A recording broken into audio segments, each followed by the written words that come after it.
আসসালামু আলাইকুম। গুরুত্বপূর্ণ একটি মাসলা, 4 রাকাত ফরজ নামাজ ওয়ালা নামাজ আপনি যদি লাস্ট রাকাত পান, বাকি 3 রাকাত পাননি, তো আপনি কীভাবে পড়বেন? এটা বহুতের হয়ে থাকে, জিজ্ঞাসা করে। সেই নামাজ পড়ার নিয়ম হয়েছে, আপনি লাস্ট রাকাত পেয়েছেন, তো আপনি লাস্ট রাকাত ইমামের সাথে শরীক হয়ে নামাজটা পড়বেন। পড়ার পরে ইমাম সাহেব যখন সালাম ফেরাবে, তখন আপনি খাড়া হবেন। খাড়া হয়ে আপনি সানা পড়বেন। সানা পরে আউযুল ইসলাম পরে সূরা ফাতিহা পরে সূরা মিলাবেন, মিলায়া রুকু সিজদা করে আপনি বসে পড়বেন। কারণ লাস্ট 1 রাকাত আপনি এখন 1 রাকাত পড়লেন, 2 রাকাত হল, 2 রাকাত পরে বসুন লাগে বইবেন। আবার আত্তাহিয়াতু পরে আপনি সিধা খাড়া হবেন। খাড়া হয়ে সূরা ফাতিহা পরে আপনি সূরা একটা মিলাবেন। কারণ প্রথম 2 রাকাত যে সূরা মিলাতে হয় যায়, সেটা প্রথম 2 রাকাত থেকে পরে আপনি আসবেন। সূরা ফাতিহা পরে সূরা মিলাইয়া রুকু সিজদা করলেন করি আপনি, রুকু করলেন, সিজদা করলেন করে সিধা খাড়া হবেন। কারণ 3 রাকাত হইল, 3 রাকাত মধ্যে তো বসা যায় না।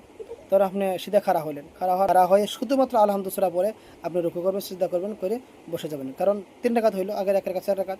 এখন আপনি দুরূদ পড়ে, আত্তাহিয়াতু পরে দুরূদ পরে আপনি দোয়া মাসরা পরে আপনি সালাম ফেরাবেন।